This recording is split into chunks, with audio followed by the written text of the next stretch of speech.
gudoomiyaha Jaamacada Jasiira Professor Salaad Ibrahim Fiidow oo ku sugan dalka Masar gaar ahaan caasimada dalkaasi ee Qaahira ayaa waxa uu ka warbixiyay iskaashi ay wada yeesheen Jaamacada Jasiira iyo Jaamacada Shamsi isla markaana ay iska kaashan doonaan labada dhinac waxbarashada labada jaamacadood ee dalka Masar iyo Somalia. gudoomiyaha Jaamacada Jasiira Professor Salaad Ibrahim Fiidow waxa uu sheegay in Qaahira uu kula kulmay madaxda Jaamacada Shamsi isla markaana ay ka wada hadleen sidii ay u yeelan lahaayeen xiriir wanaagsan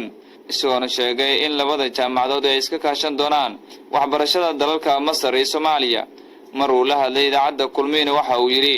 madaxda qaybaha kala duwan ee Jaamacada Shamsi ugu dambeyn waxaanu maaragtay wada kulanay gudoomiyaha Jaamacada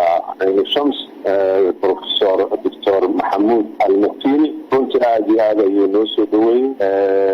waxyaalihii muqadimaadka ahayd oo hore aan isku dhaafsan jirnay oo ahayd kaashi inaanu yeelano Jaamacada Shamsi oo ah jaamacadaha Masar kuwa ugu tacaaway xagga muxuu ahaa rankiga ama maaragtay sida ay u kala sareeyaan jaamacadahana numberka labaad jaamacadaha ugu jirta runtii xiriirro waaweyn adduunka ku leh ayaanu maaragtay shaqadii naga dhexay jira ayaanu niyad inaan kala hadalno nasiib wanaag dhammaan madaxdaan kala kulannay Jaamacada Shamsi waxaanu ka wada hadalno oo ugu horreeyay inaanu yeelano iskaashi waxbarasho inaanu yeelano maaragtay cilmi baaris mushtarak ah ama naga dhaxayso inaan yeelano maaragtay joint programs ama barnaamijyo labada dhinac ka dhaxeeyo ama hab mobile ah ama maaragtay